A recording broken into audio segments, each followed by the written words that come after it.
A Antártida é um estranho e exótico mundo branco, feito de montanhas cobertas de gelo, icebergs vagando pelo mar, baleias, focas e pinguins. Essas imagens, durante muito tempo, vistas apenas por exploradores e cientistas, atraem agora um número cada vez maior de pessoas. Os turistas, que descobriram na Antártida um mundo natural, que já não é encontrado em outras partes do planeta.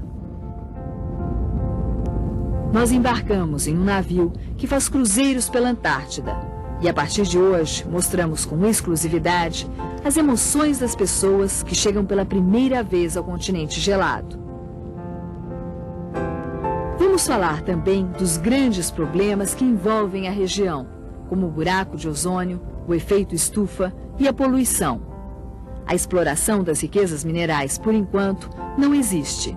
Um acordo ratificado pelos países membros do Tratado Antártico proíbe a mineração até o ano 2041.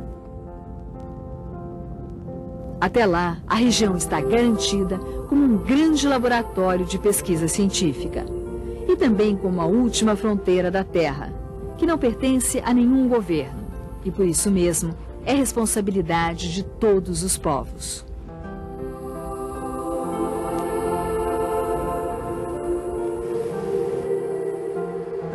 Uma pequena cidade encravada no final de uma cordilheira. Telhados coloridos que se sobressaem quando a neve cobre as casas. No alto das montanhas, o gelo nunca desaparece. Nas ruas, o comércio de Zona Franca atrai turistas de todas as partes do mundo.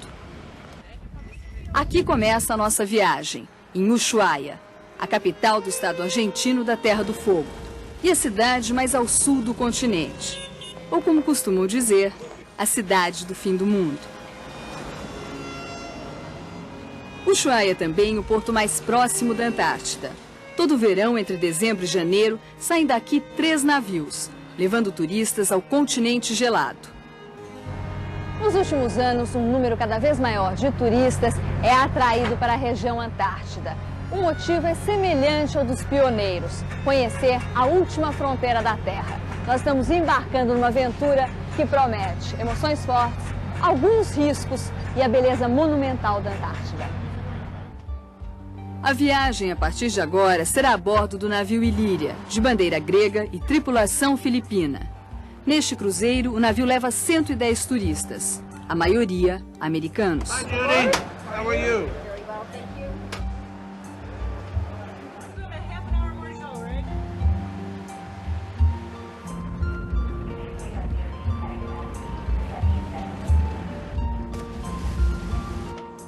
Logo, o navio zarpa.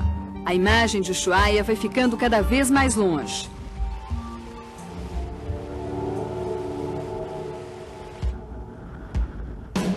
Durante muitas horas, as cenas são de montanhas com vegetação rala, típica da Terra do Fogo. Saímos pelo canal de Beagle, rumo às ilhas Shetland do Sul, que ficam perto da Península Antártica, um braço do continente. O percurso do navio inclui, além da Shetland, o arquipélago Palmer e a península. Um trajeto que, entre ida e volta, leva pelo menos 9 dias para ser percorrido. No começo da viagem, o frio ainda é ameno. Os turistas aproveitam e permanecem quase o tempo todo na proa do navio, para não perder uma única imagem. Aos poucos, vamos conhecendo os companheiros de viagem. Normalmente, são pessoas mais velhas, que gastaram pelo menos $5.000 para fazer um cruzeiro como este. Gente que já viajou pelo mundo todo e que agora quer descobrir os segredos do continente antártico. Eu tenho uma paixão muito grande por animais e aventuras, diz ela. Quando saio para viajar, não quero ficar entediada. Gosto de aprender constantemente coisas novas. Viemos para cá por ser um local remoto e difícil de ser visitado, afirma ele. Esta será uma experiência única na vida. Gosto de ir a lugares selvagens, fala este médico. E a Antártida é tudo que imagino de um lugar selvagem, que ainda não foi estragado pelas mãos do homem. O tempo livre desses ecoturistas, como são chamados os viajantes interessados em meio ambiente, é ocupado com conferências. A bordo, 5 cientistas americanos se revezam nas palestras, antecipando um pouco do que as pessoas vão ver nos próximos dias.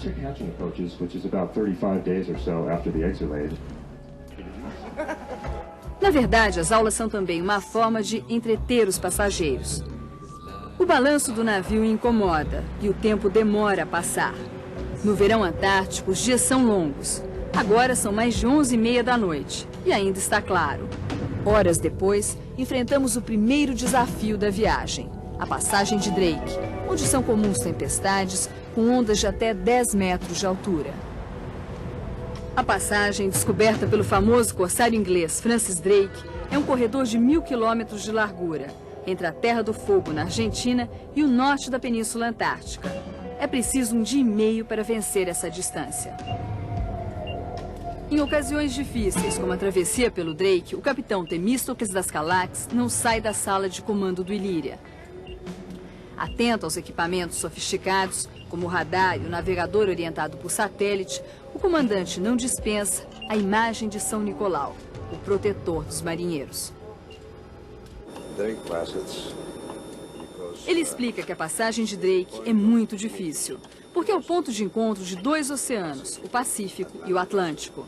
Por isso há fortes correntes, além dos ventos que vêm do continente antártico. Quando pergunta ao capitão se tem medo de fazer a travessia, ele se ofende e responde em portunhol.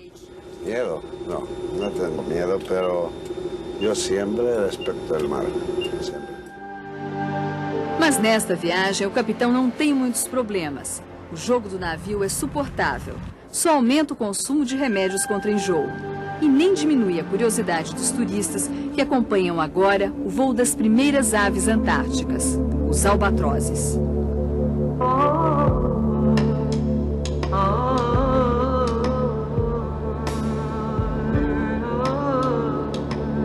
Os olhos se fixam naturalmente nesta ave gigante, a maior da região antártica. Ela chega a 3 metros de envergadura.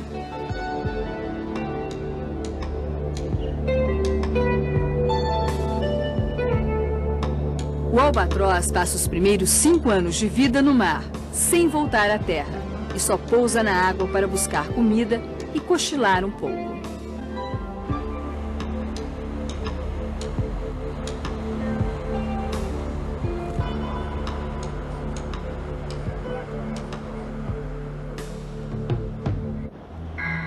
O aviso de que uma baleia se aproxima do navio cria uma grande expectativa.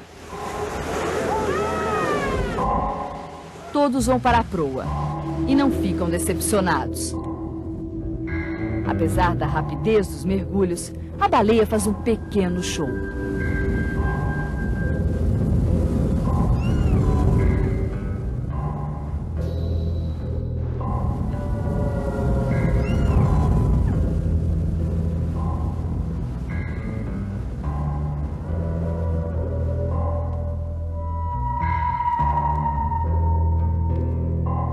Aos poucos aparecem sinais de que a Terra está próxima. No meio da neblina vão surgindo icebergs, pequenos, grandes, com formas e cores diversas.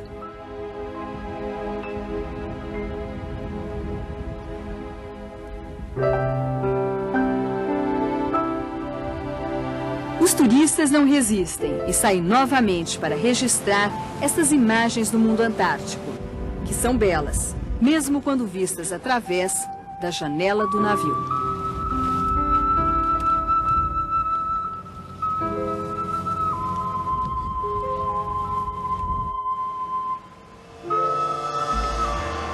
Terra à vista.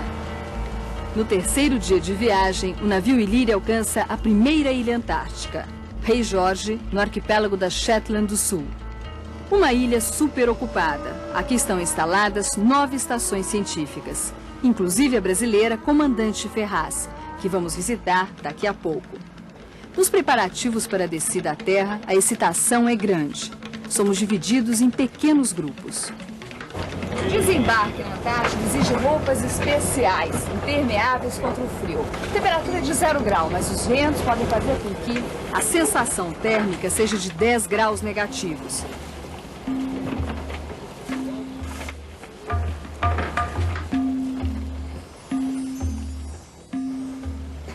Para descer a terra, usamos o Zodiac, um barco inflável. Na praia, somos esperados por um grupo de pesquisadores. A distância é pequena, mas custa ser vencida. O gelo bloqueia a passagem do bote. O tripulante é obrigado a descer para empurrar os blocos.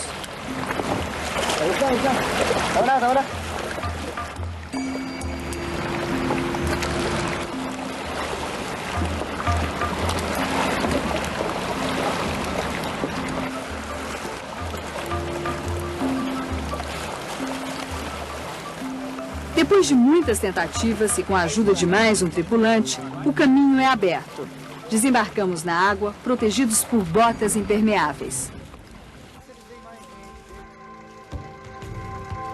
Começamos o primeiro passeio com os olhos bem atentos a este mundo tão diferente. Somos recebidos por 2 pinguins que parecem estar curiosos para saber quem são os novos visitantes. Fomos alertados de que a Antártida é um lugar perigoso. Aqui não há serviço de salvamento. Todo turista recebe no navio um casaco de cor bem viva para facilitar a localização na neve e é orientado a andar sempre em grupo, seguindo a trilha de quem está na frente.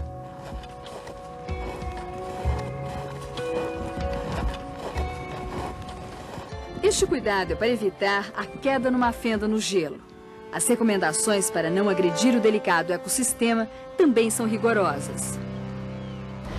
Todo viajante que chega à Antártida recebe um guia de como se comportar na região, ou seja, como fazer para preservar o meio ambiente.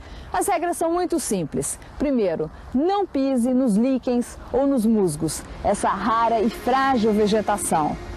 Ela leva centenas de anos para crescer e não resiste ao homem. Outros mandamentos. Manter distância das focas e aves, que podem reagir de forma imprevisível à presença humana. Evitar visitas aos locais onde são realizadas pesquisas. E nunca deixar qualquer tipo de lixo aqui. Ele levaria décadas para desaparecer. O respeito aos locais históricos também faz parte das regras antárticas e começa pelo ensinamento mais simples. Não tirar pedras e fósseis dos locais de origem. O mesmo cuidado deve ser tomado com as estações científicas antigas. Na Ilha Rei Jorge há uma delas, toda em madeira, como era costume na Antártida. Diz a lenda que a cabana é habitada pelos fantasmas de cientistas que morreram aqui. Esta base inglesa é um dos sítios históricos da Antártida e é uma prova de como as coisas aqui permanecem por um longo período. A base foi abandonada há cerca de 20 anos. Querem ver como é que ela está por dentro?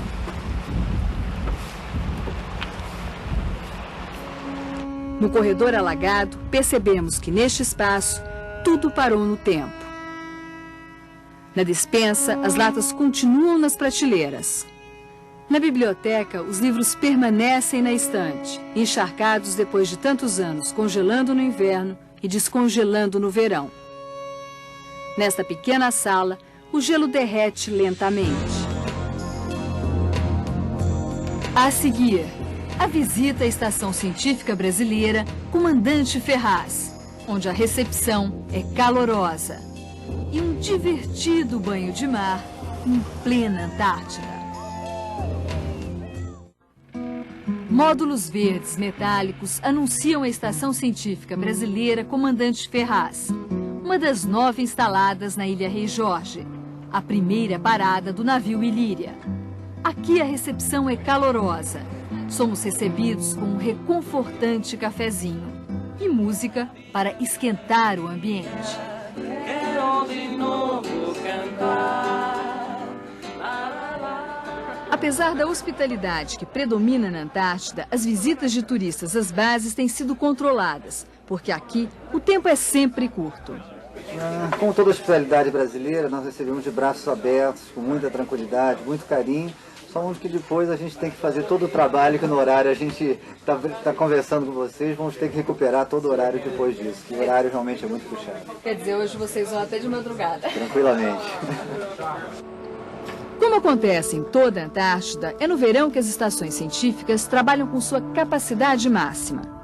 Foi no verão, no ano de 1984, que o Brasil se instalou aqui, construindo a base e entrando para o condomínio do Tratado Antártico. Agora, entre dezembro e fevereiro, 32 pesquisadores brasileiros se revezam nos estudos sobre meteorologia, geologia, astronomia e animais. No laboratório, os biólogos pesquisam os incríveis peixes que sobrevivem nas águas geladas, graças a sistemas anticongelantes.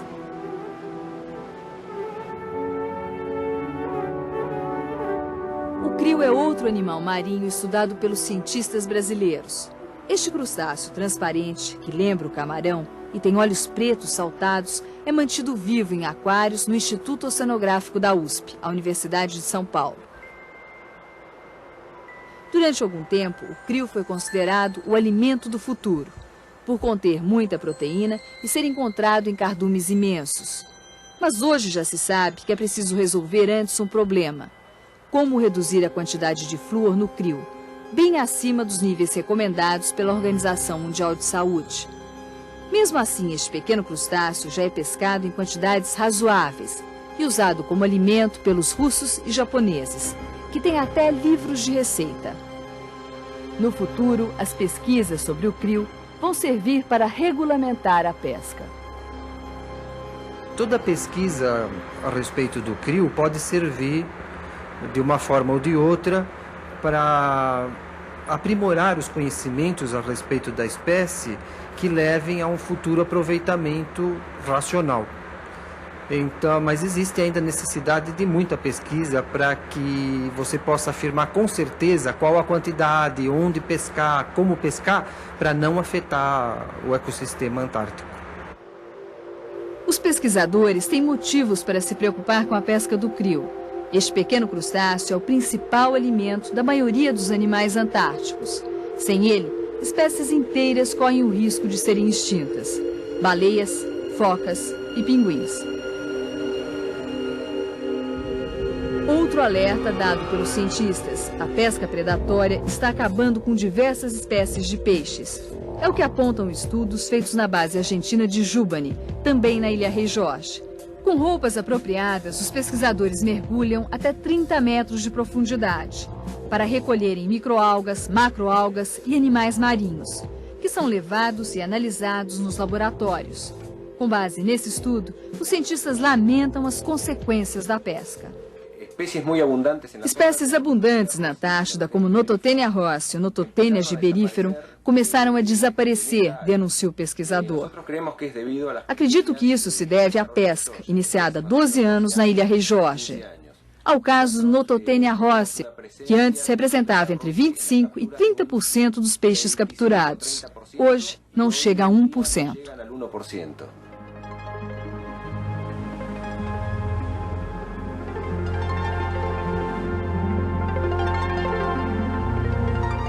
Mas, sem dúvida, quem mais sofreu com a captura indiscriminada foram as baleias.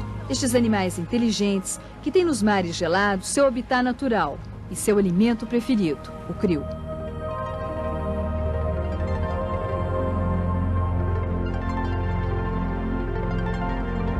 Perseguidas implacavelmente no começo do século, algumas espécies ficaram ameaçadas de extinção. A baleia azul, por exemplo. Os 200 mil animais foram reduzidos a apenas 8 mil. E das 100 mil baleias da espécie jubarte, restam hoje apenas 3 mil. Com os ossos encontrados na enseada Martel, Jacques Cousteau construiu o esqueleto completo de uma baleia. É um monumento contra a ação predatória do homem na Antártida.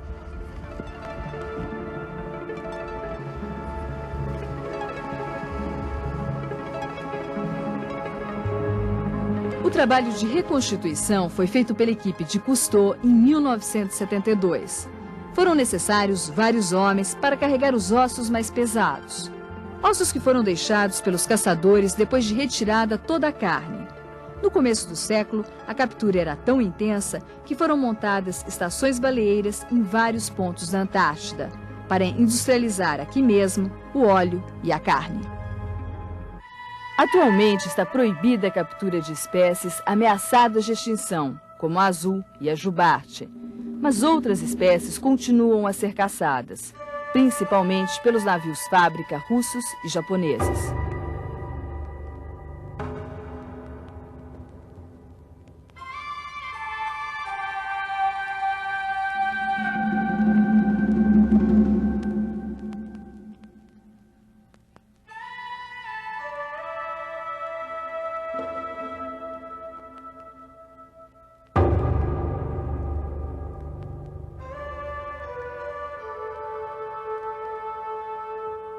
As ruínas de uma antiga estação baleeira são uma das atrações da próxima parada do navio Illyria, a ilha vulcânica Deception.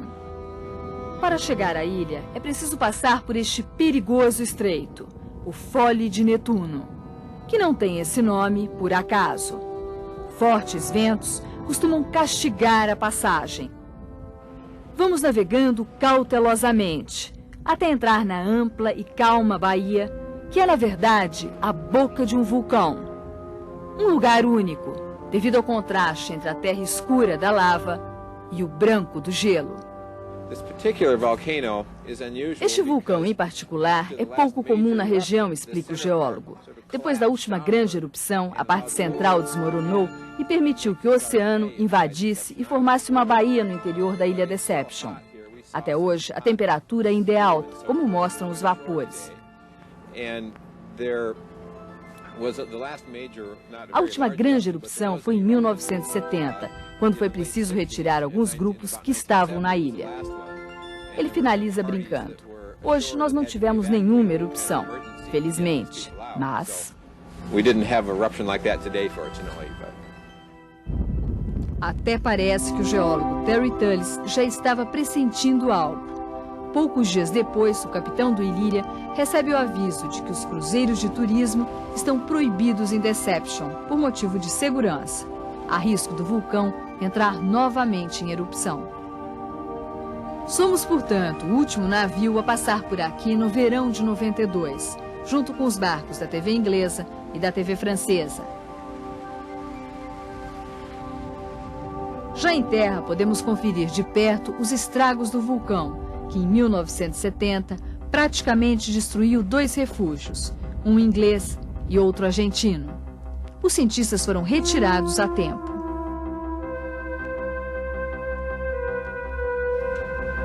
Mais adiante estão as ruínas de uma estação baleeira norueguesa, que funcionou em Deception do início do século até a década de 30.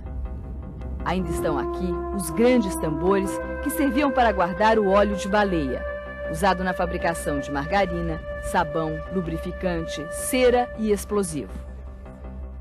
Esses tanques foram bombardeados pelos ingleses durante a Segunda Guerra Mundial, para evitar que fossem usados pelos alemães para armazenar combustível. Nos últimos anos, os tanques se tornaram alvos de visitantes bem pouco conscientes, que resolvem deixar aqui as marcas de suas pichações.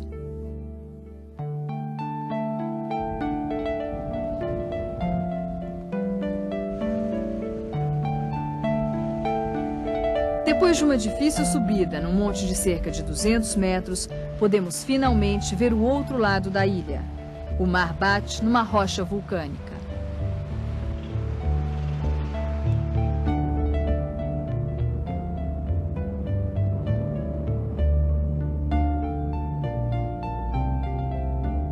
Para os turistas do Illyria, com certeza, a lembrança mais forte daqui é a das delícias de uma ilha vulcânica em plena Antártida. Com um iceberg de fundo, eles nadam nesta praia de cinza vulcânica, onde a água é bem quente. De longe, um grupo de pinguins observa desconfiado a alegria dos visitantes submersos no vapor.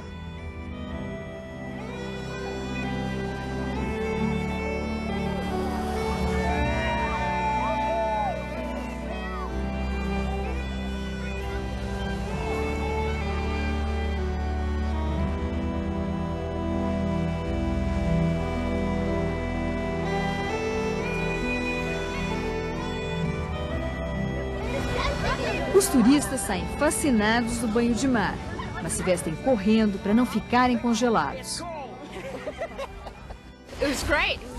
É sensacional, nem muito quente, nem muito frio, diz ela. Sair fora é realmente gelado.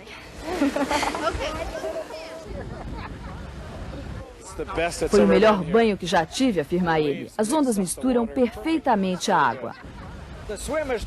Foi genial nadar aqui, conta ele. O problema é sair da água. As cenas são tão insólitas que incluem até um homem conversando com pinguins. É um vendedor de automóveis do Alasca, que também viaja no navio. Nem o frio afeta seu bom humor e imaginação. A gente vem frequentemente à praia, eu e os pinguins, inclusive para surfar. Mas hoje não deu, as ondas não estão altas e o iceberg grande atrapalha o surf. Ele continua em tom de brincadeira. Este é o Josh, que está olhando para você. Acho que está querendo cumprimentar.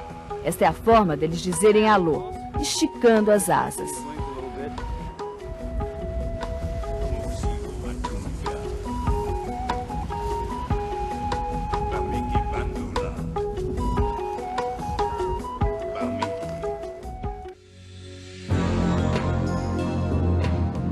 A seguir, o gelo que cobre 98% da área da Antártida e os icebergs que flutuam pelos mares sob as mais diversas formas e tamanhos.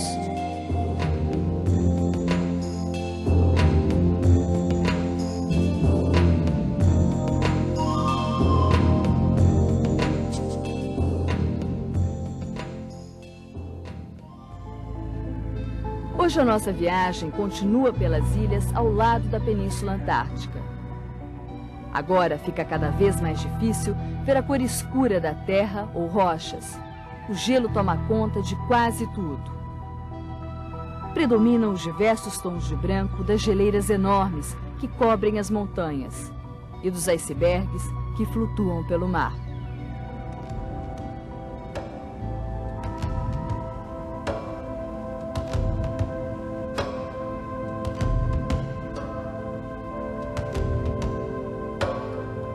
A Antártida é uma imensa calota de gelo apoiada sobre um continente. O gelo cobre 98% da terra. E no inverno, a água do mar mais próxima à costa também congela, deixando a superfície da Antártida ainda maior. A área, que no verão é de 14 milhões de quilômetros quadrados, aumenta para 19 milhões no inverno. Este congelamento da água é fácil de entender. Aqui, quando o frio chega para valer.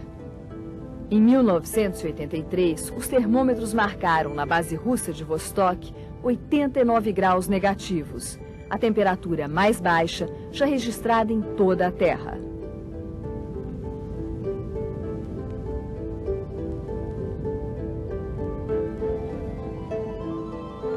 O gelo da Antártida guarda a história da evolução do mundo. Por isso, os pesquisadores têm feito perfurações profundas para descobrir as informações de cada uma das camadas do gelo.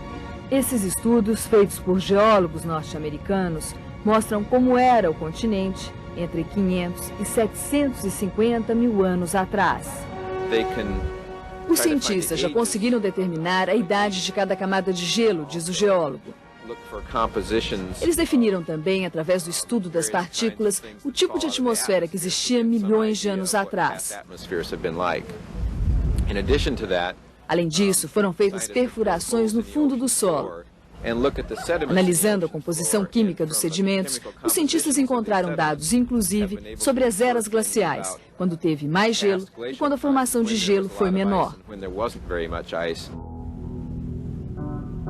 No verão, quando as temperaturas sobem, o gelo derrete na base e se movimenta. A borda da calota polar, formada pela água doce da neve, vai se fracionando e sendo levada pelo vento e pelas correntes marinhas em forma de icebergs. Todo ano são despejados no mar 1.500.000 quilômetros quadrados de icebergs, o equivalente a toda a região sudeste e sul do Brasil.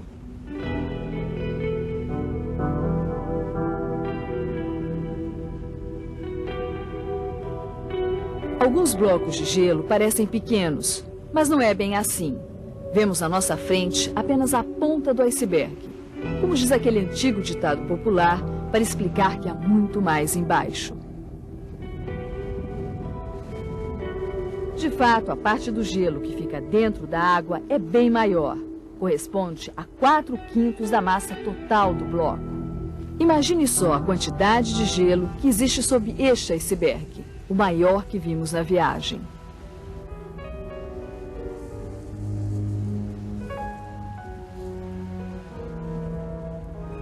Cheio de cavernas azuis, ele é um dos incríveis cenários da paisagem antártica. Messages scratched in sand beneath the roaming home of stars.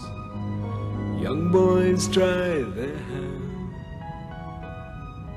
a Spanish harboring of sorts in Catalonian bars. A ação do vento e do mar dá formas únicas aos icebergs. Este sugere uma piscina. Este outro, cheio de fendas, lembra um dinossauro.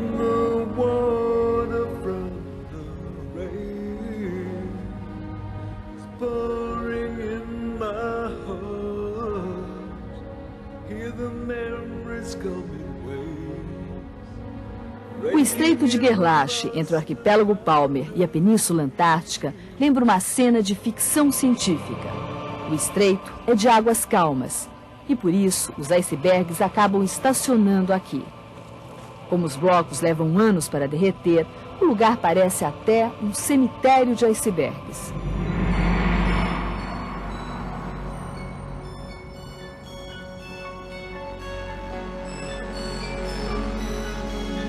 O gelo parece inesgotável. Afinal, a Antártida contém o maior reservatório de água doce do mundo. 90% da água potável do planeta estão aqui.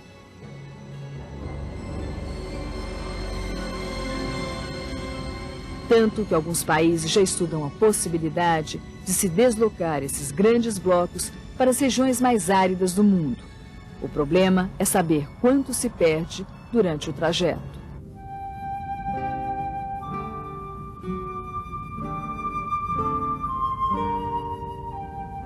Mas o gelo que fascina e faz o homem pensar nele como a solução para muitos problemas pode estar ameaçado.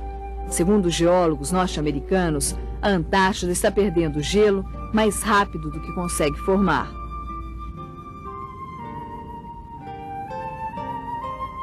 Eles acreditam que o fenômeno pode estar relacionado ao efeito estufa, como é chamado o processo de aquecimento da atmosfera terrestre.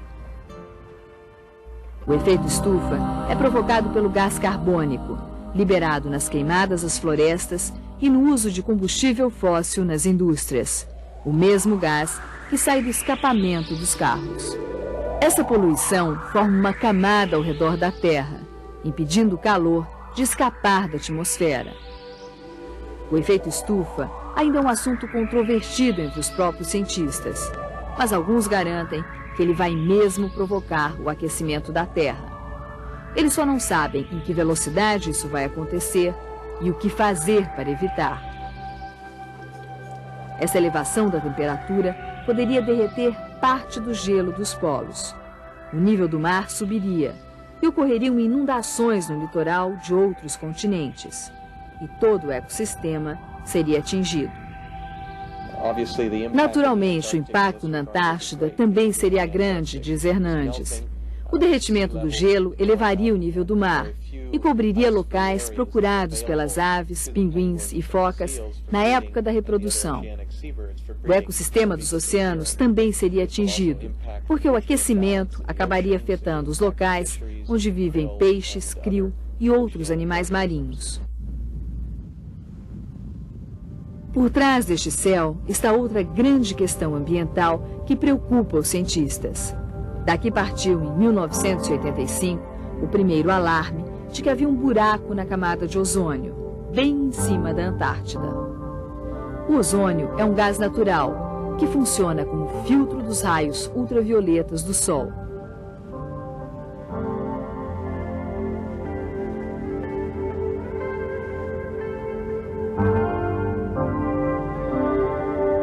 Sem esta proteção, o homem ficaria exposto à radiação excessiva, com sérios danos à saúde, como câncer de pele, cegueira e catarata. O grande vilão que destrói o ozônio é o CFC, o clorofluorcarbono. Um gás usado desde a década de 20 na fabricação de geladeiras, aparelhos de refrigeração e sprays. O CFC sobe para a atmosfera e na primavera, quando o Sol volta a incidir sobre a Antártida, ele é ativado, destruindo o ozônio. O processo vem sendo acompanhado através de satélites que enviam imagens sobre a atmosfera. Neste desenho, as cores azul e verde mostram como o buraco cresceu nos últimos 5 anos. Punta Arenas, a cidade mais ao sul do Chile, já sente os efeitos do buraco na camada de ozônio. Na primavera, os especialistas dizem que a radiação chega a ser 20 vezes maior que nas outras estações. E mais, o número de casos de câncer de pele aumentou nos últimos 3 anos. E animais como ovelhas estão ficando cegas. Alguns médicos já recomendam aos moradores da cidade que usem óculos escuros e creme de pele para se proteger. Mas outros estudiosos consideram estes dados alarmistas. As consequências da redução na camada de ozônio, afirmam eles, ainda não são completamente conhecidas. Pelo que tem sido divulgado, se fala em aumento dos casos de câncer de pele e catarata, explica a cientista. É verdade que a radiação de ultravioletas pode provocar isso, mas não nos níveis de radiação atualmente registrados, argumenta. O Brasil também vem estudando o fenômeno na base Comandante Ferraz e agora, em 92, realiza a primeira experiência com balões durante o inverno. 50 balões como este vão ser lançados a uma altura de 40 quilômetros, carregando um detector de ozônio e um rádio que transmite as informações para a Terra. Os dados serão centralizados no INPE, Instituto Nacional de Pesquisas Espaciais, em São José dos Campos. O projeto é coordenado por Volker Kirchhoff. Preocupado com as questões políticas, ele alerta que há uma falha no Protocolo de Montreal, o acordo em que foram estabelecidas 2 datas diferentes para o fim da fabricação de CFC. Ano 2000 para os países desenvolvidos e 2015 para os países em desenvolvimento. Com isso, as multinacionais poderão continuar a produção do CFC nas filiais. É necessário que todos os países se unam neste momento, né, e façam um acordo que não seja beneficiário apenas para um, mas que seja beneficiário para todos nós, principalmente para as gerações futuras, que são essas que vão nos agradecer no futuro de termos iniciado, pelo menos, alguma coisa relativa a um protocolo mundial, global, né, que vise terminar um problema que é um problema da humanidade, e não um problema de um país ou outro. A seguir, o verde que sobrevive nas terras geladas da Antártida. E também as aves típicas da região. O grande destaque fica por conta dos 175 milhões de pinguins, que nos meses de verão retornam às ilhas de origem para o acasalamento.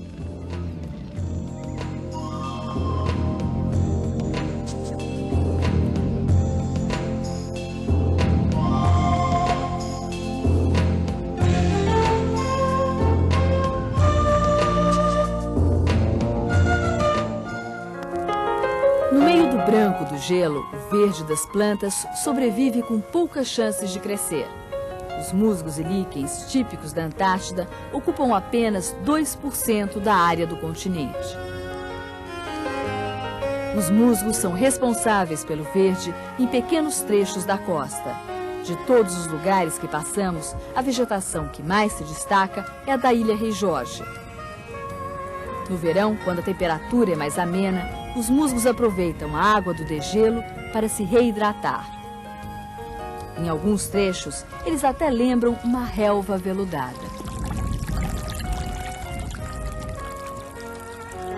Os líquens em tons amarelados e ferruginosos crescem sobre as rochas.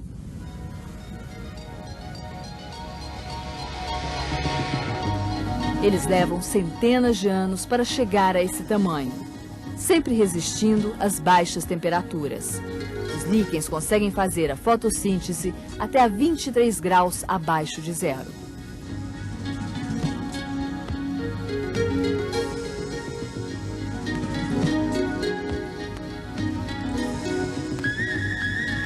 Os líquens e musgos são usados para fazer os ninhos por alguns dos milhares de pássaros que vivem na Antártida. As espécies de aves são bem variadas. Elas se espalham pela costa, onde encontram alimentação rica em pequenos animais e algas marinhas. Algumas dessas aves migram, atravessando o globo de polo a polo. Outras nunca saem daqui.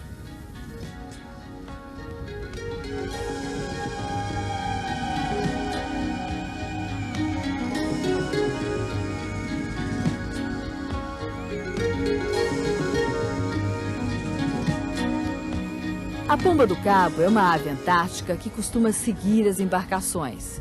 Ela também é chamada de petrel dameiro, por causa do dorso malhado de preto e branco, que lembra um tabuleiro de damas. Na água, ela pesca o crio e aproveita para impermeabilizar as penas.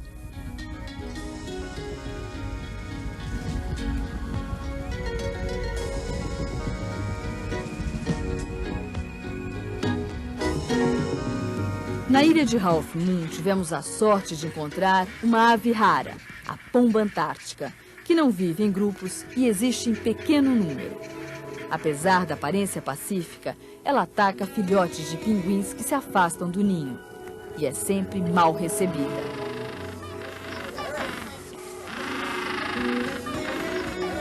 Mas normalmente se contenta em comer as fezes dos pinguins, ricas em proteínas. Por isso, vive perambulando pelas pinguineiras.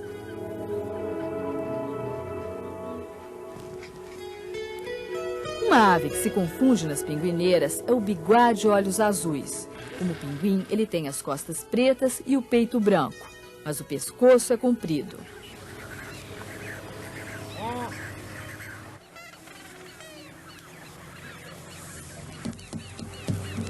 Os biguás de olhos azuis aproveitam as penas dos pinguins para fazer o ninho. Os filhotes de 2 a 4 por casal nascem no verão. Depois de abril, quando o frio se intensifica, tanto os adultos como os jovens deixam a colônia, mas voam apenas nas imediações da própria Antártida.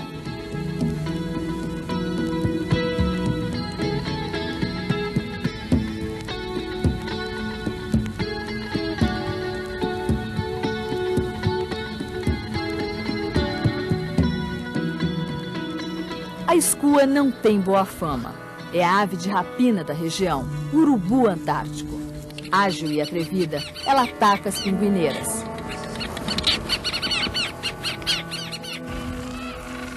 O menor descuido pode significar um ovo a menos.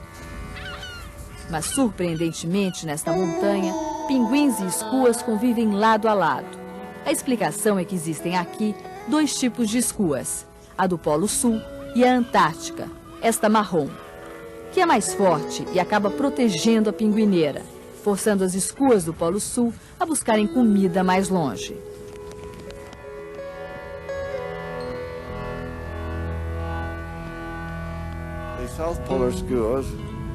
As escuas do Polo Sul são um dos maiores migrantes do mundo, explica esse especialista.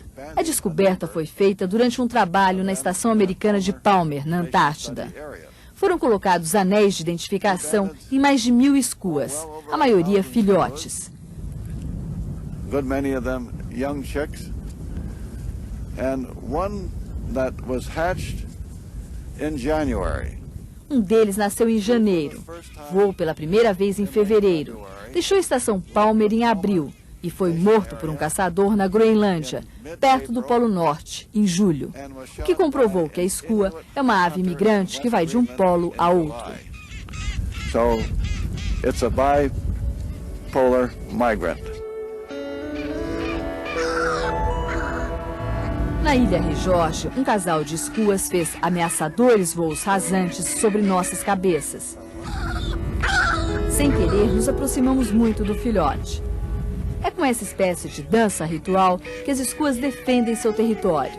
Na época de reprodução, a fêmea põe 2 ovos, mas o casal só cria o primeiro filhote a sair da casca.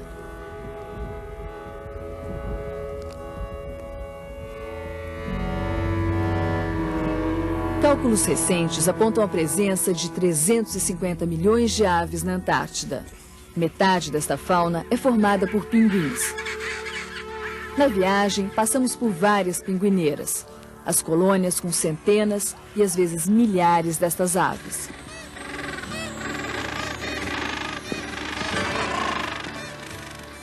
À primeira vista, os pinguins parecem todos iguais, com as costas negras e o peito branco. Mas de perto são diferentes. Há 17 espécies. Nesta viagem, conhecemos 3 delas. O Adélie é reconhecido pelo anel branco em volta do olho. O sinal que mais diferencia o papua é o bico vermelho. E o pinguim antártica tem uma inconfundível lista preta abaixo do bico. Essas 3 espécies são quase do mesmo tamanho. Medem entre 71 e 76 centímetros e pesam, em média, 6 quilos. As penas, impermeabilizadas pelos próprios animais, servem como proteção contra o ar, vento e água. Os pinguins vivem, em média, 15 anos. Não voam, mas, em compensação, são aves perfeitamente adaptadas à água.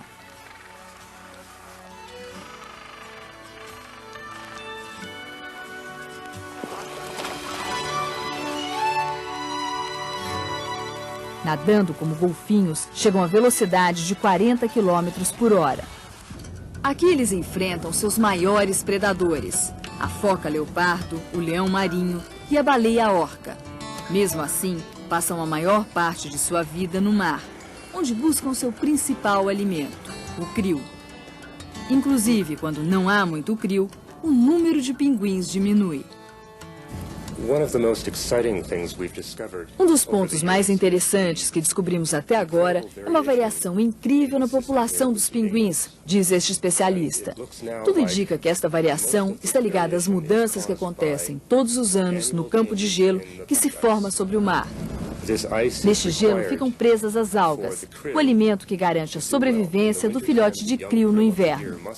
Toda vez que temos uma quantidade muito grande de gelo, há bastante krill e aumenta a população de pinguins. Quando isso não acontece, os pinguins diminuem, porque não encontram comida.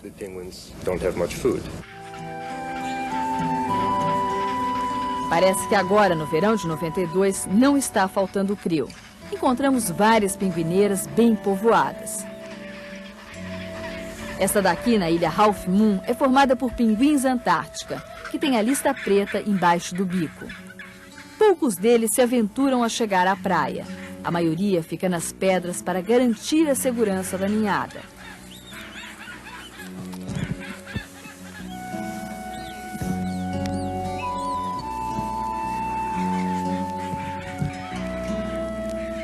Normalmente, a fêmea da espécie antártica tem 2 filhotes por ano, entre novembro e dezembro. E o casal se reveza no ninho para buscar alimento no mar. Em 2 meses e meio, as pequenas aves mudam completamente a plumagem e atingem o tamanho do adulto.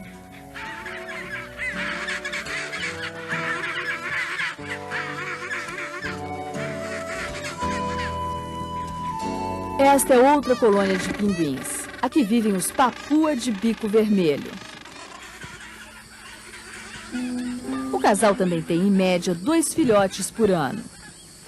E tanto o macho como a fêmea só saem de perto do ninho para buscar comida quando as pequenas aves ficam mais resistentes, com 4 ou 5 semanas.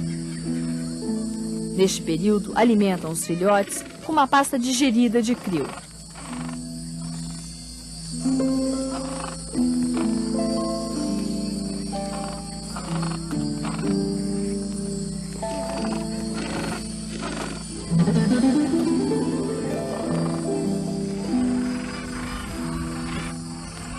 Os pinguins são uma atração à parte aqui na Antártida. As pessoas sentem uma extrema simpatia por eles, seguramente porque parecem pequenos homens de casaca. Um pesquisador experimentado, que trabalha muito tempo em pinguineiras, me disse que eles também não notam nenhuma diferença entre nós. Para eles, nós somos apenas grandes pinguins. Talvez acreditando nisso, esse visitante resolve se fantasiar para ficar mais parecido com os pequenos e simpáticos animais.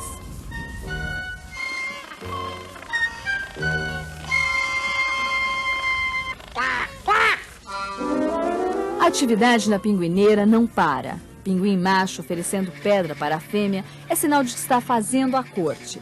Essa mesma pedra é usada depois para construir o ninho, onde a fêmea cuida do ovo.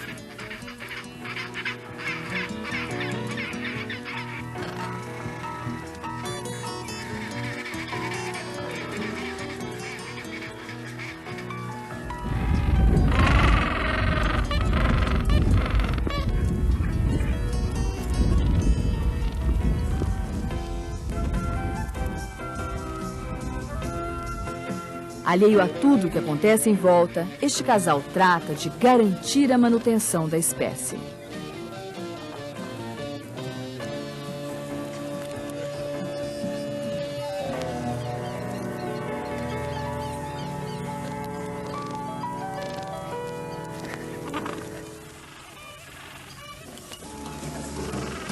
Observar a vida dos pinguins é o que mais fascina as pessoas que visitam a Antártida. Este menino de 12 anos, a única criança que viaja no navio, está encantado.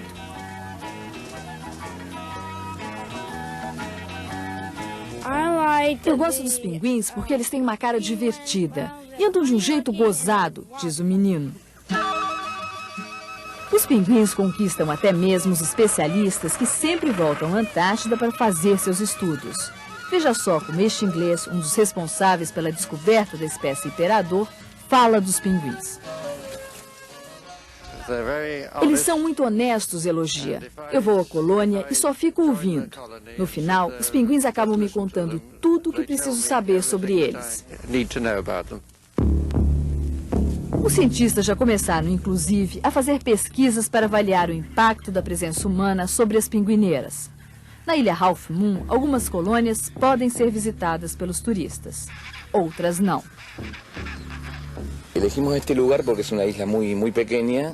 Escolhemos esta ilha por ser pequena e de fácil acesso, muito visitada pelos turistas, diz o cientista. A cada 2 dias temos um barco com 100 ou 150 pessoas. O que se pretende avaliar é o impacto sobre a fauna e a vegetação.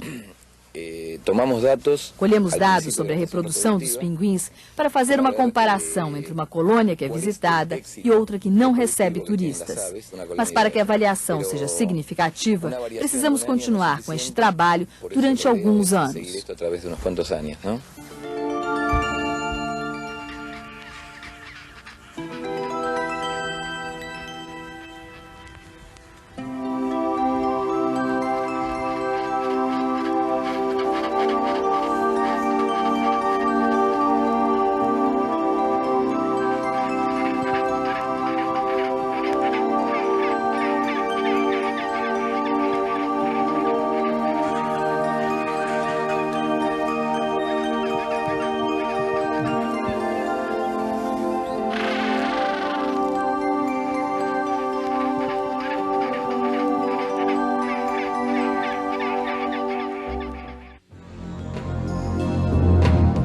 A seguir, as cativantes focas dos mares gelados do sul, a de Weddell, a caranguejeira e a maior foca antártica, o elefante marinho, que chega a pesar 4 toneladas.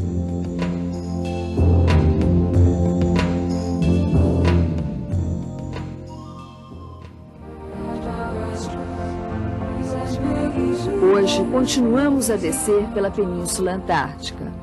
A todo momento, encontramos blocos de gelo habitados, principalmente pelas focas. Não há um número preciso, mas a estimativa é que existam cerca de 40 milhões de focas na Antártida. Estas são as caranguejeiras, que raramente chegam às praias. Elas preferem a tranquilidade dos blocos de gelo, onde podem capturar mais facilmente o krill, seu principal alimento.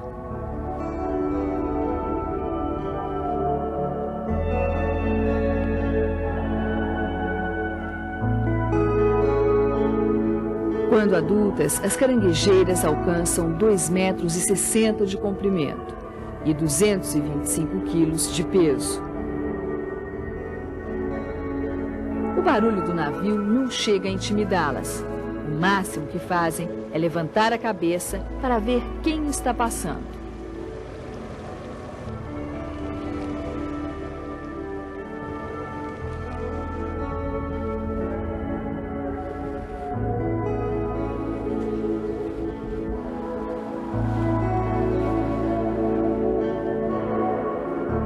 Outra foca que também chama a atenção, a foca de Weddell, que prefere as praias aos icebergs.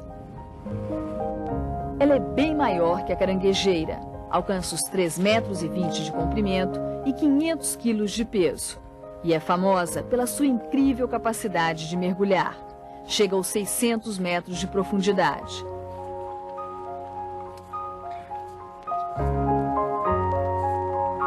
Uma proeza que atrai médicos e pesquisadores interessados em conhecer os detalhes do sistema respiratório da foca. Um segredo que, imaginam, pode ajudar no tratamento de doenças pulmonares do homem.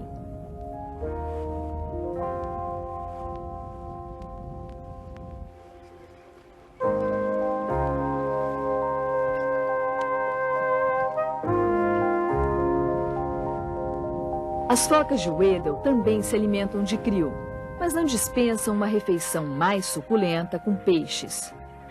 O corpo delas tem manchas claras, o pelo é liso, os olhos meigos. São realmente bonachonas.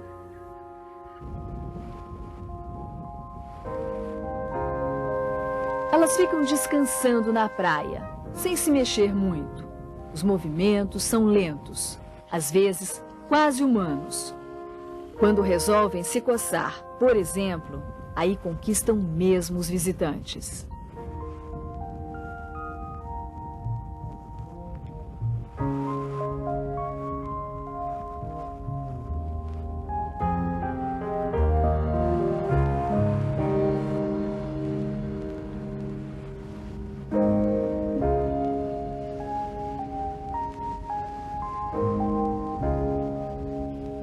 Mas, sem dúvida, a maior foca e um dos maiores mamíferos antárticos é o elefante marinho. O adulto chega a medir 7 metros de comprimento e pesar 4 toneladas.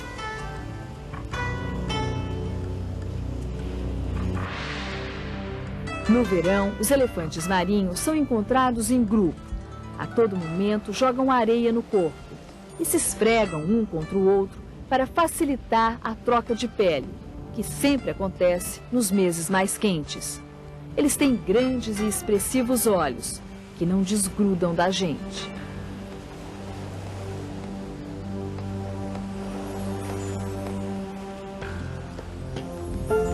Os machos têm uma espécie de tromba e são maiores que as fêmeas. Geralmente calmos, eles podem reagir agressivamente quando alguém se aproxima demais.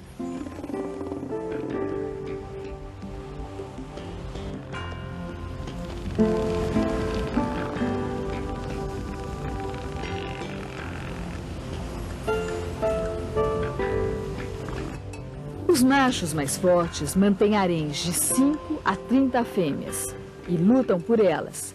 Se erguem e jogam todas as suas toneladas sobre o adversário, tentando atingi-lo no pescoço ou na cabeça.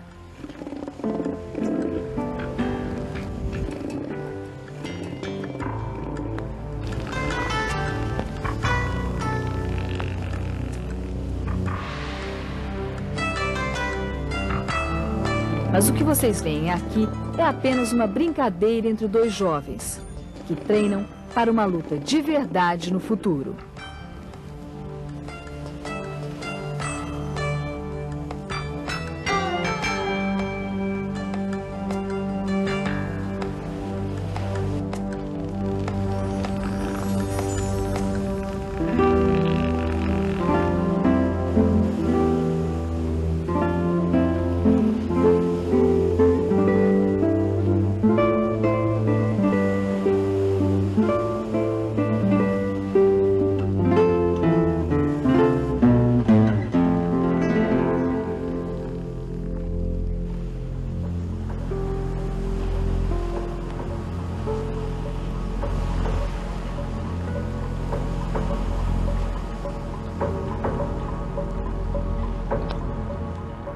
Durante muitos séculos, as focas foram caçadas implacavelmente e acabaram provocando, de forma indireta, a descoberta da Antártida. As expedições, iniciadas no século XVI, foram avançando cada vez mais pelos mares do sul em busca de novas colônias de focas.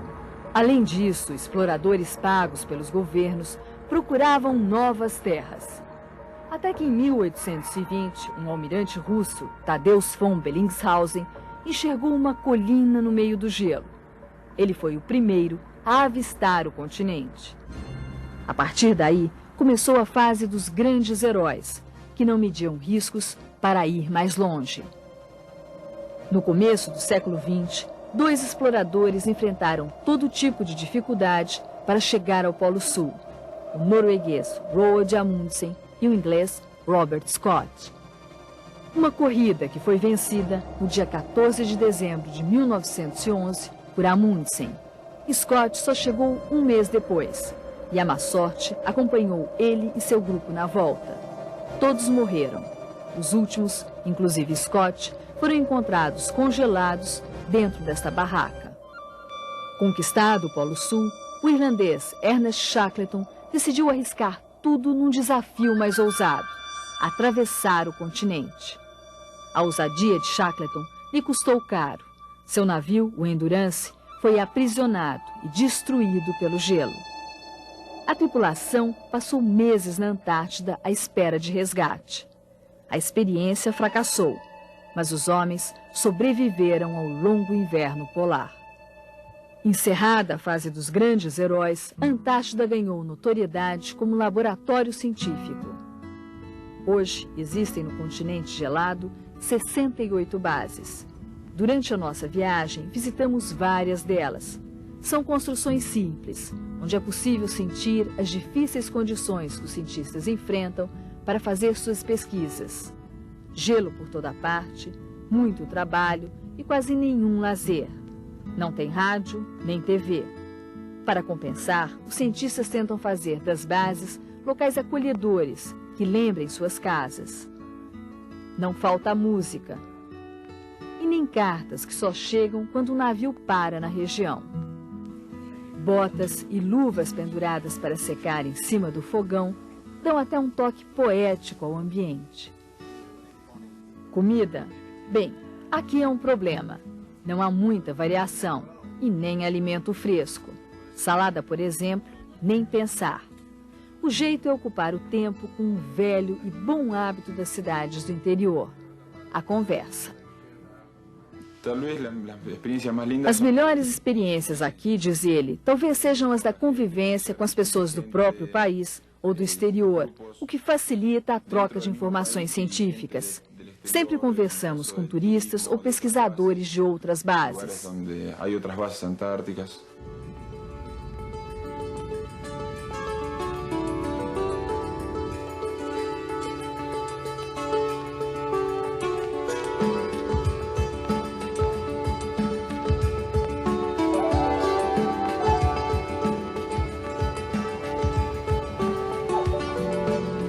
De cortesia fazem parte da vida na Antártida.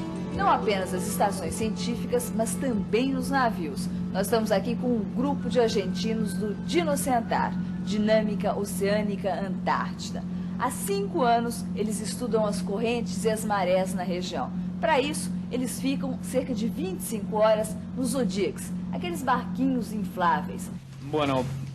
Eles contam que depois de tantas horas, sempre param na base mais próxima para se aquecer e recuperar energia, como fazem agora no navio. Para se ter uma ideia de como o hábito da visita está integrado ao cotidiano antártico, nesse mesmo dia recebemos convite de oficiais chilenos para ir a bordo do navio Lautaro, que estava fundeado bem perto.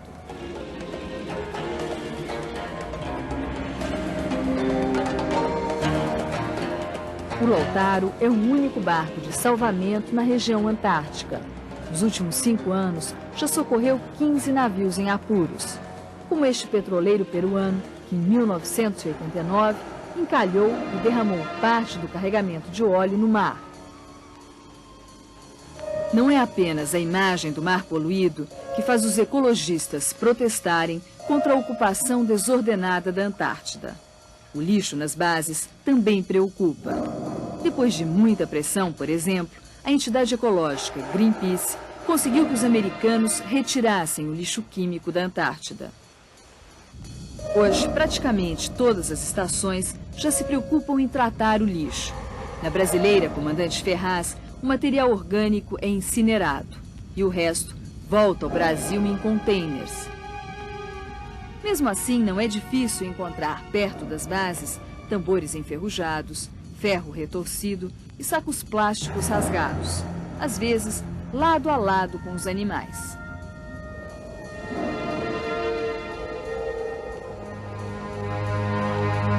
A seguir, as divertidas montanhas russas de gelo e as riquezas minerais que as terras da Antártida escondem. Você vai ver também o que pensam cientistas, navegadores e turistas sobre o futuro do continente gelado, o único do planeta que não tem fronteiras.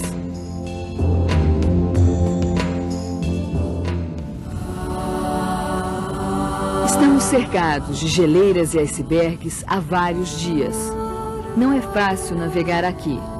No canal Lemaire, por exemplo, somos impedidos de continuar. O número excessivo de pequenos blocos de gelo barra a passagem do navio, que começa então a viagem de volta. Prosseguir poderia causar um acidente.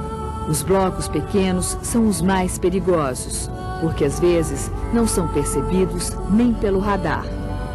E qualquer batida pode provocar um rombo no casco do navio.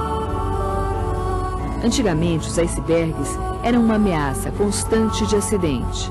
O caso mais famoso foi o do Titanic, que naufragou em 1912 e foi encontrado apenas 73 anos mais tarde.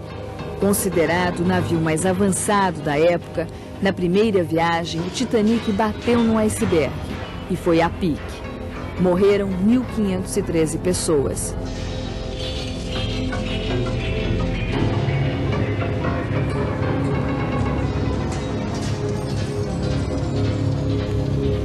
Nesta viagem, o navio Illyria quase só para nas ilhas dos arquipélagos Shetland e Palmer. O mais perto que chegamos do continente é em Paradise Harbor, na Península Antártica.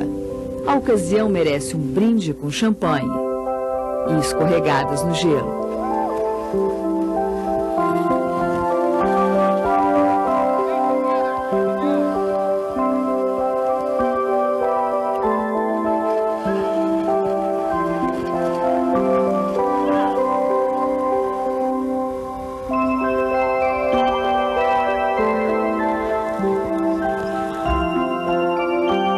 A animação é tanta que resolvemos também experimentar. Subimos devagar.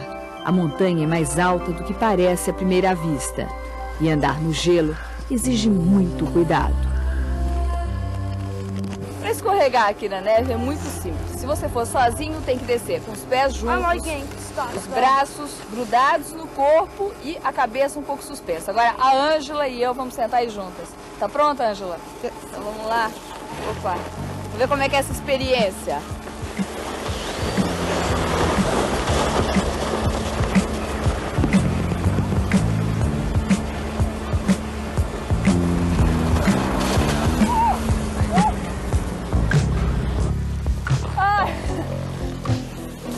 Quando vier a Antártida, tente, vale a pena. Vai, sweetheart. Embaixo destas divertidas montanhas geladas, a Terra, onde estão escondidas riquezas incalculáveis. Há indícios de que o quinto maior continente do mundo é rico em ouro, prata, gás natural, carvão, urânio, cobre, manganês e outros minérios. Além disso, a plataforma da Península Antártica tem reservas estimadas em 50 bilhões de barris de petróleo. De olho nessas riquezas, muitos países avançaram suas pesquisas na área de geologia, mas por enquanto nada exploram. Os 26 países que formam o Tratado Antártico decidiram em outubro de 1991 prorrogar por mais 50 anos o acordo que proíbe a exploração mineral na Antártida. Acredito que atualmente nada é explorado na Antártida porque com a tecnologia que temos hoje sai caro. Além disso, há o tratado, afirma ele. Mas é bom lembrar que os Estados Unidos já estão pressionando para que 2/3 dos países que fazem parte do Tratado Antártico concordem em explorar os recursos antes do prazo de 50 anos. Outro cientista que vem acompanhando a discussão sobre recursos minerais é Rubens Junqueira Vilela, especialista em meteorologia. Ele foi o primeiro brasileiro a viajar à Antártida. Em 1961, participou de uma expedição norte-americana, escrevendo artigos para o jornal Folha de São Paulo. E desde esta época, já voltou mais de 10 vezes ao continente gelado. Com base nesta experiência, Vilela se mostra otimista em relação ao futuro da Antártida. Os cientistas foram realmente muito cautelosos em estabelecer estas 5 décadas, porque a evolução da ciência e da tecnologia está sendo tão rápida que eu acho que muitos problemas vão ser superados. Problemas que poderiam causar danos em caso de exploração. Eu não sou completamente contra a exploração mineral, como alguns colegas meus que acham que o homem já deu tão maus exemplos de comportamento nesse sentido que não devia ser completamente proscrita a exploração mineral na Antártida. Eu acho que o homem ainda tem capacidade para contornar esses problemas. Seguras de que a Antártida ainda poderá ser explorada, algumas nações pensam numa futura divisão do continente. As reivindicações territoriais são feitas por 7 países membros do tratado: França, Nova Zelândia, Austrália, Noruega, Grã-Bretanha, Argentina e Chile.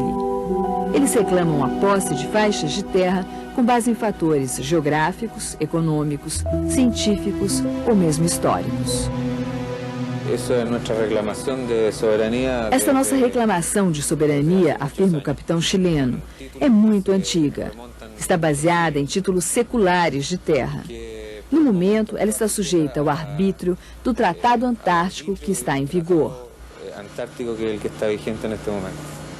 Eu não posso dizer com que pedaço de Antártida se vai quedar a Argentina. Eu não posso dizer com qual parte da Antártida a Argentina vai ficar, afirma ele. Provavelmente com as áreas que hoje ocupa, ou seja, as bases onde vivem civis, militares, famílias inteiras. De famílias argentinas que estão fazendo soberania. Na prática, eles estão exercendo a soberania, abrindo um precedente, para que mais tarde a Argentina formalize a reivindicação sobre a área que hoje ocupa. Se formalize sobre toda a jurisdição que hoje está ocupando o país. Todas essas reivindicações territoriais não são reconhecidas pelo Tratado Antártico, uma espécie de constituição estabelecida por 26 países. A Antártida hoje é um território livre, aberto para pesquisadores e viajantes que partem em busca de aventura. Como navegador brasileiro, Amir Klink, que viajou sozinho no veleiro Paraty. Ele passou os 8 meses do inverno antártico ancorado na Baía Dorian. Essas imagens mostram Amir Klink já no final da viagem, quando se encontrou com o pessoal do barco de apoio Rapa Nui. Agora, escrevendo um livro sobre a Antártida, ele acha que não tem sentido as restrições feitas por alguns cientistas às navegações particulares. Eu acho que há muita atividade que pode perturbar, mas existe uma dose de ciúmes muito grande com relação às expedições privadas. No entanto, as expedições que mais resultados trouxeram para a história não foram expedições científicas, foram expedições privadas. O mais importante é o respeito ao ambiente antártico, que é, sob muitos aspectos, delicado. Está na hora de assumir essa não nacionalidade, o fato de não se colocar bandeiras lá. Ainda existe a história das bandeiras, que é puramente quase uma ficção. Não funciona na prática estabelecer limites. territoriais num continente que tem uma camada de gelo de 3.000 metros, que está em permanente deslocamento. A discussão apenas começou. O futuro da Antártida está em aberto. Por enquanto, o continente está garantido como a última reserva natural e científica do mundo. Para preservar esse status, o Greenpeace e outras entidades ambientalistas querem que a área seja transformada em um parque nacional. Somente assim, entendem alguns estudiosos, a Antártida estaria protegida.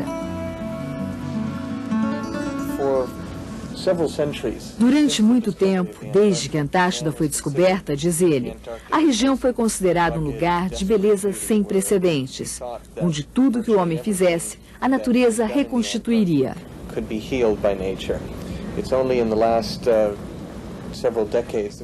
Somente nas últimas décadas, começamos a perceber que a Antártida é um lugar de extrema fragilidade. Se antes pensávamos que a Antártida era um lugar perigoso para o homem, hoje percebemos que o homem é o maior perigo para a Antártida. Por enquanto, o que há de certo é que o turismo vem crescendo a cada ano. Somente no verão de 92, eram esperados aqui 5.000 visitantes, o dobro do ano anterior. Um número alto, se pensarmos que não passa disso o total de cientistas que trabalham na Antártida durante o verão. Os países membros do tratado já discutem a necessidade de se colocar um limite no número de visitantes.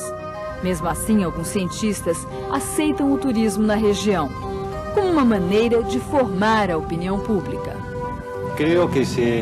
Acredito que o turismo, afirma ele, ajuda a criar uma consciência de que este continente, o último a ser habitado, deve ser preservado, assim como o resto da Terra.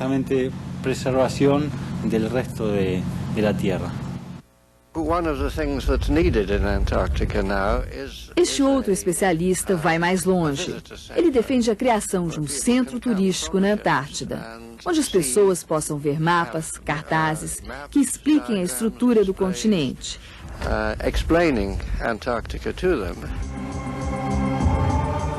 Depois de 9 dias de viagem, é hora de voltar para casa. O navio retorna ao porto argentino de Ushuaia.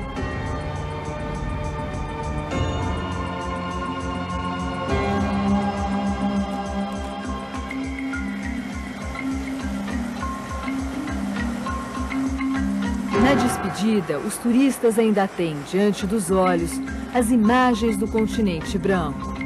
Um lugar único, que deve ser preservado.